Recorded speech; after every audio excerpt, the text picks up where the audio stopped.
Elle sera discutée demain au Sénat. Après son adoption mi-février en première lecture par l'Assemblée nationale, la loi séparatisme arrive sur les bancs du Palais du Luxembourg ce mardi. Le projet de loi censé conforter les principes de la République suscite beaucoup de critiques. Ses détracteurs le qualifient d'islamophobe. C'est le cas de notre invité. Bonjour Rafik Chekat, vous êtes avocat, cofondateur de l'association Action contre l'islamophobie. Ce projet de loi confortant le respect des principes de la République vise à lutter contre le séparatisme, selon ses promoteurs. D'ailleurs, le Sénat veut y apposer la mention de séparatisme islamiste. Vous dites que ce sont eux les vrais séparatistes. Alors, je ne sais pas s'il y a des vrais ou des faux séparatistes, en réalité, puisqu'il faut se méfier de ce mot-là. C'est intéressant parce que ce mot avait un usage jusque-là qui était réservé on va dire, aux groupes séditieux, c'est-à-dire en fait à des personnes, à des groupes, notamment on pense à des groupes armés immédiatement, des groupes régionalistes par exemple, qu'on qualifiait de séparatistes. Donc on parlait de séparatisme corse, breton, basque, etc. Et au cours des dernières années, on va dire des 2 dernières décennies, la dernière notamment, il y a eu un usage de ce mot-là dans les sciences sociales. Et ce qui était intéressant, c'est qu'à l'origine, on utilisait ce mot pour désigner plutôt les élites qui faisaient sécession ou qui se séparaient du reste de la société. Tout ça pour dire que le débat consistant à savoir qui sont les vrais ou les faux séparatistes, c'est pas vraiment, je pense, ce qui est intéressant, mais puisqu'on rentre tout de suite dans le vif du sujet de la loi, ce qui est intéressant de voir, c'est qu'elle fait exactement l'inverse de ce qu'elle dit vouloir faire. De la même manière d'ailleurs que quand la majorité actuelle disait favoriser l'emploi en accordant des cadeaux fiscaux aux entreprises, alors qu'en réalité on sait très bien ce qu'il en est, ou qu'elle disait par exemple lutter contre l'exil fiscal en supprimant l'ISF. Et bien là c'est pareil, c'est-à-dire par un retournement de sens absolu, cette loi n'est ni plus ni moins qu'un appel à la séparation, en réalité. Parce que, et c'est devenu un truisme que de dire ça, les personnes musulmanes se sont fondues dans la société, créé des clubs de sport, des associations, des structures, des commerces, des lieux de culte, bon, tout un tas de choses, c'est-à-dire vraiment de la vie commune. Et ce projet de loi, si on examine chacune de ces dispositions, en tout cas les grandes lignes, est un appel à la séparation contre des personnes qui justement se comportent en réalité et qui font des activités qui étaient jusque-là dévolues aux nationaux. Et donc en fait, il fait voilà, exactement le contraire, mais je pense qu'on pourra rentrer dans le détail un petit peu après, mais voilà, c'est ni plus ni moins qu'un appel à la séparation, ce projet de loi. Alors, j'aimerais qu'on revienne sur ce qui s'est passé en commission des lois au Sénat il y a une dizaine de jours. Il y a eu plusieurs amendements qui ont été rejetés, comme celui qui visait à interdire le port du voile lors des sorties scolaires. Un autre amendement similaire également qui avait été défendu par la sénatrice Les Républicains Valérie Boyer, qui visait à imposer la neutralité religieuse aux collaborateurs occasionnels de services publics, qui a lui aussi été rejeté à une voix près. Donc finalement, il y a quand même quelques résistances. En fait, il faut qu'on ait un petit peu de recul sur le dispositif législatif que moi j'appelle anti-musulman depuis 2 décennies. Il y a eu plusieurs polémiques, il y a eu ce que les médias appellent les affaires du voile, donc on va dire depuis Creil, depuis 89, jusqu'à celle qui a concerné Alma Lila à Aubervilliers en 2003 et qui a conduit celle-ci à l'adoption de la loi du 15 mars 2004 interdisant le port du foulard à l'école. Et depuis cette loi, on voit une extension permanente de ces dispositifs. Notez une chose, c'est qu'à l'origine, la loi avait été conçue pour mettre fin aux contentieux liés au port de signes religieux à l'école. C'était de l'aveu même des législateurs. Et on voit que depuis l'adoption de cette loi, le contentieux a explosé. C'est-à-dire qu'avant la loi, on n'entendait jamais parler d'histoire de jupe longue, de bandana, de menu halal à la cantine, etc. Et depuis cette loi, on voit en réalité une explosion du contentieux lié à la présence musulmane à l'école et même dans les services publics, parce qu'il faut bien comprendre qu'à côté de la loi, il y a toujours l'esprit de la loi. Et cet esprit-là, il dit quoi? C'est la manière dont a été comprise la loi. Pour vous donner un exemple très simple qu'un confrère avait eu à gérer il y a quelques années, juste après l'adoption de la loi de 2004, dans un commissariat, un monsieur de confession juive s'était présenté au commissariat pour porter plainte, ou pour une démarche comme ça, anodine. Il portait une kippa, ce monsieur. Le fonctionnaire de police, s'appuyant sur la loi de 2004, qui concernait que le foulard à l'école, mais lui, la compréhension qu'il faisait de la loi, c'était tout signe religieux est interdit dans un service public, parce que l'école est un service public, donc il a demandé à ce monsieur de confession juive de retourner chez lui, ou alors de revenir au commissariat, mais sans ce signe-là, religieux. Et donc on comprend bien, là, c'est l'anecdote, ça n'a rien de significatif, mais depuis l'adoption de la loi de 2004, on voit par exemple des adjoints au maire refuser de marier une femme musulmane parce qu'elle porte le hijab. On voit tout un tas d'interdictions de ce type-là, parce que c'est la compréhension même que se font certaines personnes de la loi, c'est que la loi interdit un signe religieux en l'espèce musulmans à l'école. L'école, c'est un service public. Tout signe musulman est interdit dans les services publics. Et c'est comme ça qu'est comprise la loi. Et donc, on assiste à une extension permanente du domaine de la loi du 15 mars 2004, qui a abouti à la loi d'octobre 2010 portant interdiction de la dissimulation du visage dans l'espace public, donc ce qu'on a appelé la loi anti-burqa. Et la circulaire Châtel, l'année suivante, en 2011, interdit cette fois-ci aux accompagnatrices, c'est-à-dire aux mamans accompagnatrices de sortie scolaire, de porter un hijab. Or, ce n'est absolument pas dans le champ d'application de la loi de 2004, mais il y a des chefs d'établissement. À partir du moment où vous interdisez le foulard à l'école, des chefs d'établissement ont compris que donc, des parents ne pouvaient pas se présenter à un conseiller de classe avec un foulard, des mamans accompagnatrices ne peuvent pas venir avec un foulard. Et donc, d'une certaine manière, on a une pratique qui précède toujours les lois. Et ça, c'est important de le noter. C'est-à-dire qu'en fait, la pratique administrative, quand je dis pratique administrative, ça peut être la simple décision prise par un chef d'établissement, précède toujours les lois. Et il y a un documentaire qui est assez connu sur l'usine LIP, je crois que c'était LIP, l'imagination au pouvoir. L'imagination au pouvoir, en matière d'islamophobie, ça veut dire qu'on donne libre cours aux agents publics d'interpréter un peu comme ils veulent les dispositions qui sont déjà en place, et ce qui va amener à d'autres dispositions. C'est-à-dire que quand il y a des amendements qui sont rejetés, pour revenir vraiment là, pour répondre à votre question, quand des amendements sont rejetés, il ne faut vraiment pas crier victoire, parce que ces amendements-là, on va les retrouver dans la prochaine loi. Et en fait, c'est vraiment par étapes. C'est-à-dire qu'en fait, on teste. Cette fois-ci, Aurore Berger est proposé, par exemple, d'interdire le port du foulard aux petites filles ou aux mineurs. Enfin, on ne savait pas trop. Ça a créé un petit tollé, ou je ne sais pas comment on peut appeler ça. Mais en tout cas, on sait qu'au cours des prochaines discussions, peut-être que cette fois-ci, ça sera déjà un peu plus... Vous pensez en fait que ça introduit une idée qui permet c'est toujours par palier. S'il y a 5 ans, 10 ans, très honnêtement, on nous avait dit, par exemple, que le CCIF allait être dissous. Il y a 5 ans, 10 ans, personne n'y aurait cru. Vraiment. Là, non seulement ils ont dit qu'ils allaient le faire, mais ils l'ont fait. Enfin, l'exécutif, en l'espèce, le ministère de l'Intérieur l'a fait. Donc, en réalité, à chaque attentat commis par des personnes qui se réclament de l'islam, comme ça a été le cas là, pour l'assassinat du professeur Samuel Paty en octobre, il y a un saut qualitatif qui est opéré dans la répression. Et après Charlie, c'était la même chose. Après le Bataclan, c'est la même chose. Et les amendements qui sont rejetés aujourd'hui, rien n'est certain. En tout cas, je pense que l'histoire récente nous prouve qu'on va les retrouver. Et en plus, ils sont rejetés parfois avec soit une très courte majorité, soit vraiment, c'était, comme je crois, l'amendement sur les mamans accompagnatrices, c'était 15-15. Oui, c'était 15-15, du coup, il a été refusé. Alors, revenons justement au mois d'octobre. Là, la loi, elle va être discutée au Sénat.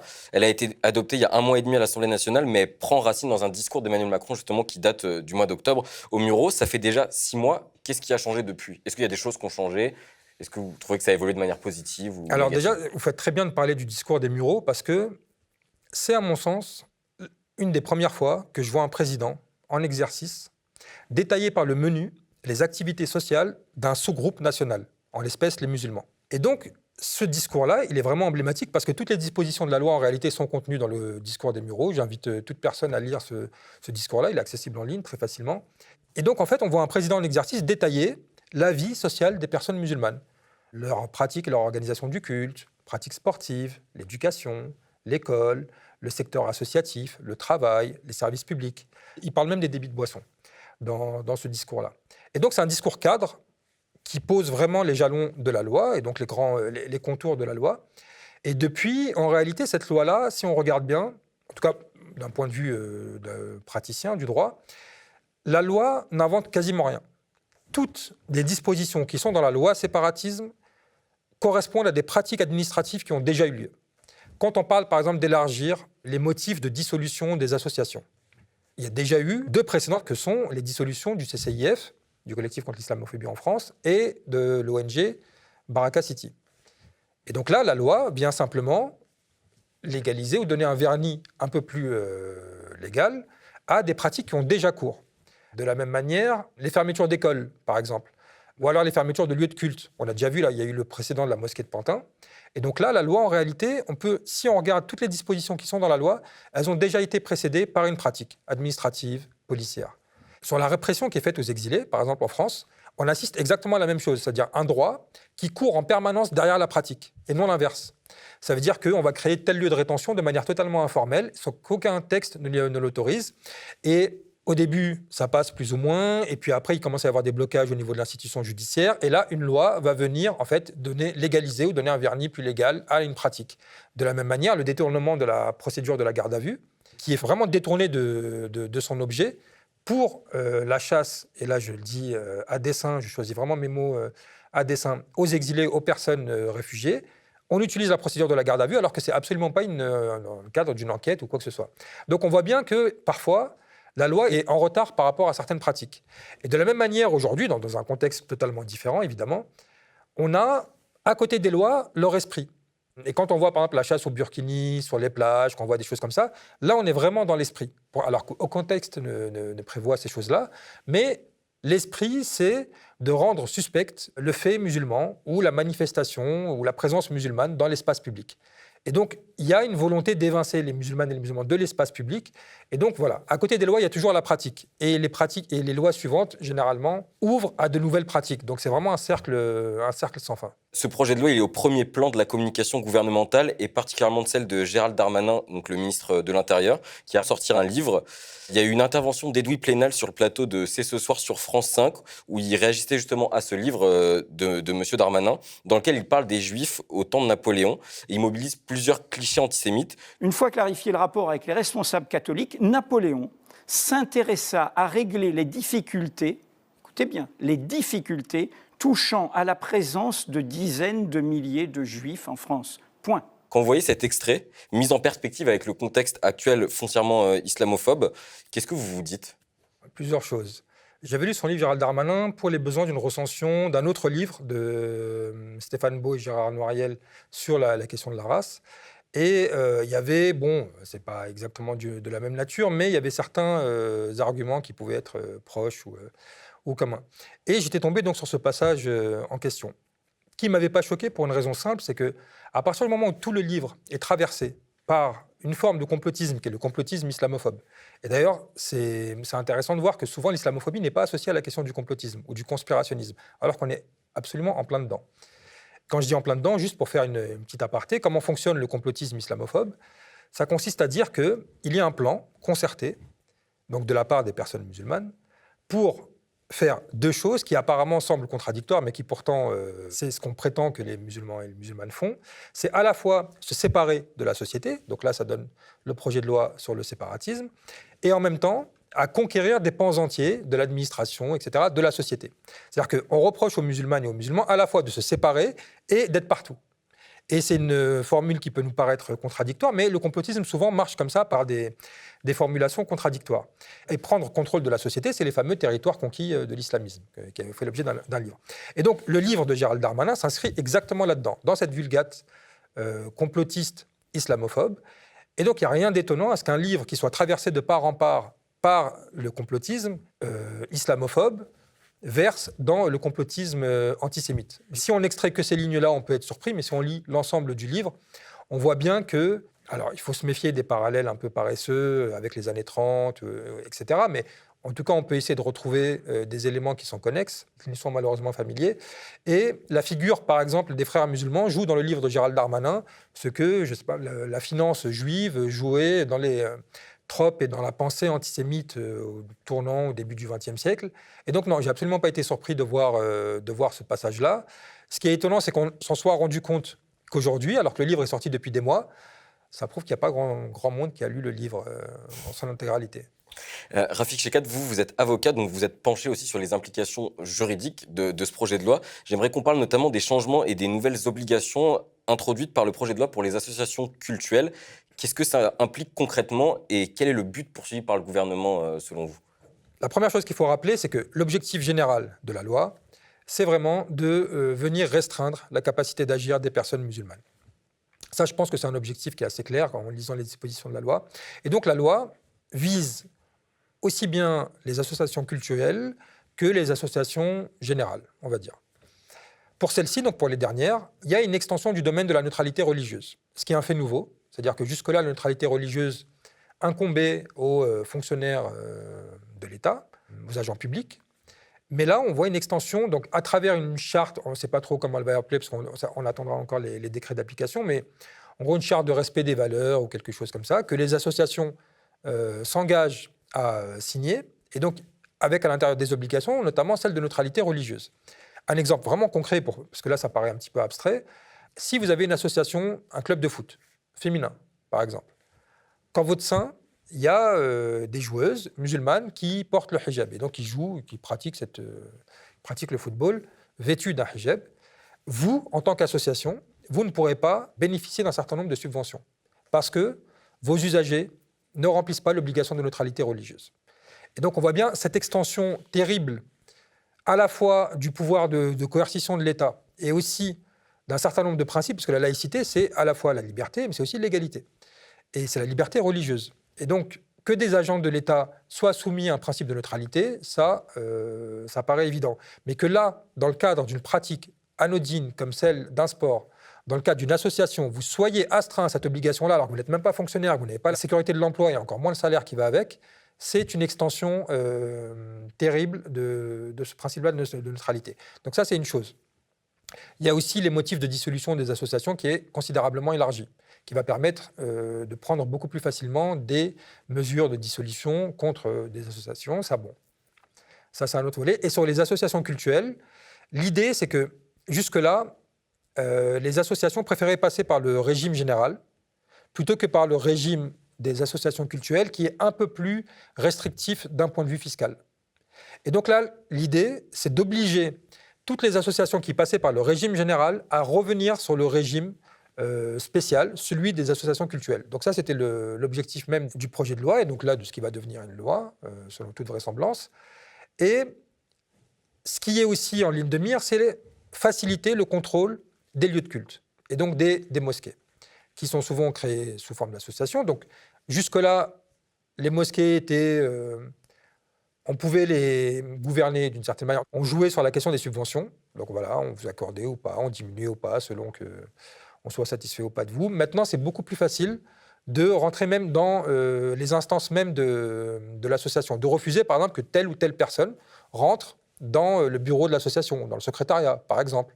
D'empêcher que l'association passe sous le contrôle de telle ou telle personne. Et donc là, on a une intrusion beaucoup plus grande des pouvoirs publics dans la gestion quotidienne des associations, en particulier musulmanes. Alors, dans le résumé du texte de loi que fournit le Sénat, on insiste sur le fait que cette loi elle concerne tous les cultes et pas seulement le culte musulman, ce qui serait inconstitutionnel de toute façon. Mais on trouve à plusieurs reprises mention du séparatisme islamiste, comme dans l'extrait suivant, donc je cite, « Le séparatisme islamiste a été nommé comme un ennemi de la République et c'est d'abord contre lui que ce projet de loi entend lutter. » Absolument. De la même manière que la commission Stasi en 2003-2004, celle qui a abouti à l'adoption de la loi du 15 mars 2004, c'était sur les signes religieux ostentatoires à l'école, mais de quoi a-t-on parlé à 99,9% du temps? Du foulard islamique. En attendant le dernier jour pour convoquer une femme qui porte un foulard, alors que jusque-là, la discussion s'était passée absolument sans elle.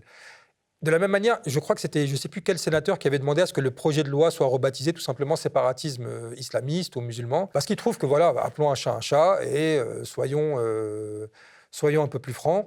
On ne parle que d'islam, donc dire que ça va concerner tous les cultes, bon, oui, c'est évidemment que légalement, on est obligé de passer par là, parce que sinon, comme vous avez dit, ce serait de toute manière inconstitutionnel. Mais moi, je ne connais aucune loi, aucune disposition, et là, pour le coup, celle-ci est à la fois islamophobe et liberticide, qui n'avance pas masquée. Je n'ai pas souvenir de dispositions juridiques, de lois qui disent oui, nous on ségrègue, c'est une loi ségrégative, nous on est raciste et nous on fait le tri entre citoyens ou alors entre personnes. Donc nécessairement, on va dire que ça concerne tous les cultes, etc. Mais on voit bien que ce qui est visé, c'est uniquement les musulmanes et les musulmans, mais pas seulement, parce que c'est quand on élargit un petit peu, et notamment la disposition qui concerne la lutte contre la haine en ligne, je crois qu'ils avaient appelé comme ça, qui sont en fait des dispositions de la loi Avia qui n'avaient pas été adoptées à l'époque et qui reviennent. Donc en fait, ça avait été jugé inconstitutionnel il y a 1 an ou 2, je crois que c'était l'année dernière, de mémoire, en début d'année.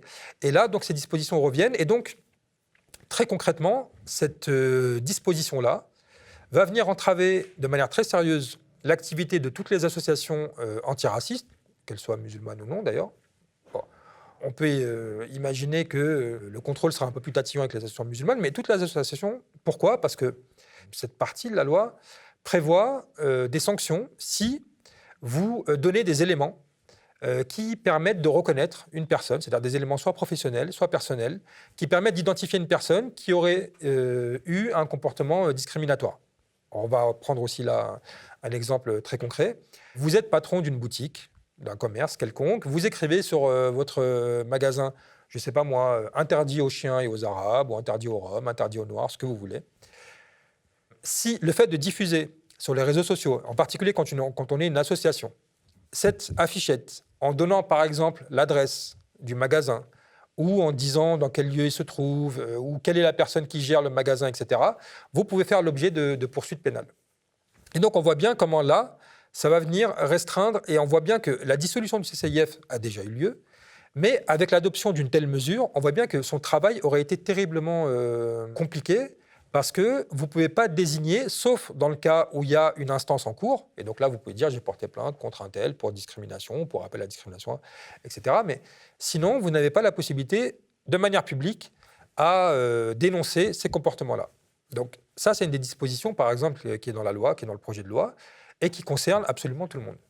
Alors, il y a un autre extrait qui peut paraître aussi assez révélateur, donc je cite toujours, plus encore que le risque de futures dérives séparatistes, c'est la nécessité d'une action collective contre les minorités. Quand vous lisez ça, ça veut dire quoi pour vous? Ça, c'est de quel... il est tiré d'où cet extrait? Le résumé de la loi du Sénat. D'accord. Si on prend l'actualité toute récente, on voit bien que, prenons par exemple les polémiques sur l'islamo-gauchisme à l'université.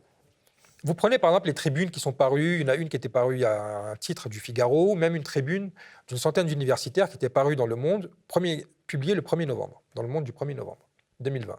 Et donc là, on voit une chose qui me paraît inédite, moi, depuis la Libération, depuis le régime de Vichy, c'est des universitaires qui en appellent à la ministre de l'Enseignement supérieur pour qu'elle prenne des sanctions contre leurs propres collègues universitaires par rapport à des pratiques qu'eux estiment injustifiables. Et donc là, on voit que sous les feux des critiques, évidemment, il y a l'islamisme, ce qu'ils appellent l'islamo-gauchisme. Et tout de suite, à chaque fois qu'il est question d'islamo-gauchisme, on élargit. C'est-à-dire qu'on parle d'islamo-gauchisme et, y compris dans le discours d'Emmanuel Macron au Muro, le 2 octobre 2020, il est d'abord question donc de l'islamisme, mais après on parle des courants indigénistes, du racialisme, des théories sur la race importées des campus états-uniens, et même des réunions en non-mixité raciale. C'est-à-dire qu'en fait, on fait le lien entre l'islamo-gauchisme et toutes ces questions-là. Et donc, ça ne m'étonne pas qu'on fasse le rapport entre on passe des musulmans aux minorités. Je pense que c'est quelque chose qui va se faire et qui se fait assez facilement. Alors, dans ce projet de loi, il y a tout un champ lexical particulier qui est mobilisé. Donc, on a parlé de séparatisme, on parlait aussi avant ça de communautarisme, de repli communautaire. À quoi ça sert, selon vous? À quoi ça renvoie tous ces termes? Ce qui est intéressant, c'est que le communautarisme, par exemple, je crois que c'est un livre de Fabrice Dume qui en parle, qui montre ça très bien, qui est un terme que tout de suite on associe dans l'imaginaire collectif aux États-Unis. C'est un terme qui n'existe pas en anglais, en tout cas qui n'est absolument pas d'usage aux États-Unis. C'est une production purement française. Le terme même de communautarisme. Alors qu'on vous dira l'Angleterre est communautariste, les États-Unis aussi, mais ils n'ont aucune connaissance de cette loi, de la notion même. En tout cas, la notion n'a aucun sens en anglais. Et on parle bien de communautarien, mais vraiment pour parler de toute autre chose que de communautarisme. Je pense que là, il y a une volonté du président, alors je ne lis pas les cœurs évidemment, mais une volonté du président de se démarquer, parce que le terme de communautarisme est assez éculé. En tout cas, on l'a suffisamment entendu, il est un peu usé comme terme. Et donc l'idée, c'était de donner une note un peu plus fraîche, un peu plus récente à ces questions-là. Le communautarisme, ça a fait Chirac déjà à l'époque parlait de communautarisme. Donc je pense que Emmanuel Macron a voulu se démarquer. C'est vrai que la notion de séparatisme n'avait pas été jusque-là utilisée dans ce sens-là. Ensuite, c'est des termes valises, des mots flous que les personnes elles-mêmes qui les utilisent seraient bien en peine de définir. Je vous mets au défi de définir qu'est-ce que veut dire le communautarisme, très concrètement. Et de la même manière pour le séparatisme. Et donc, en fait, ça laisse le champ à tout un tas d'interprétations, etc. Mais c'est des mots qui sont repris de manière un peu paresseuse par les grands médias, communautarisme, séparatisme, etc.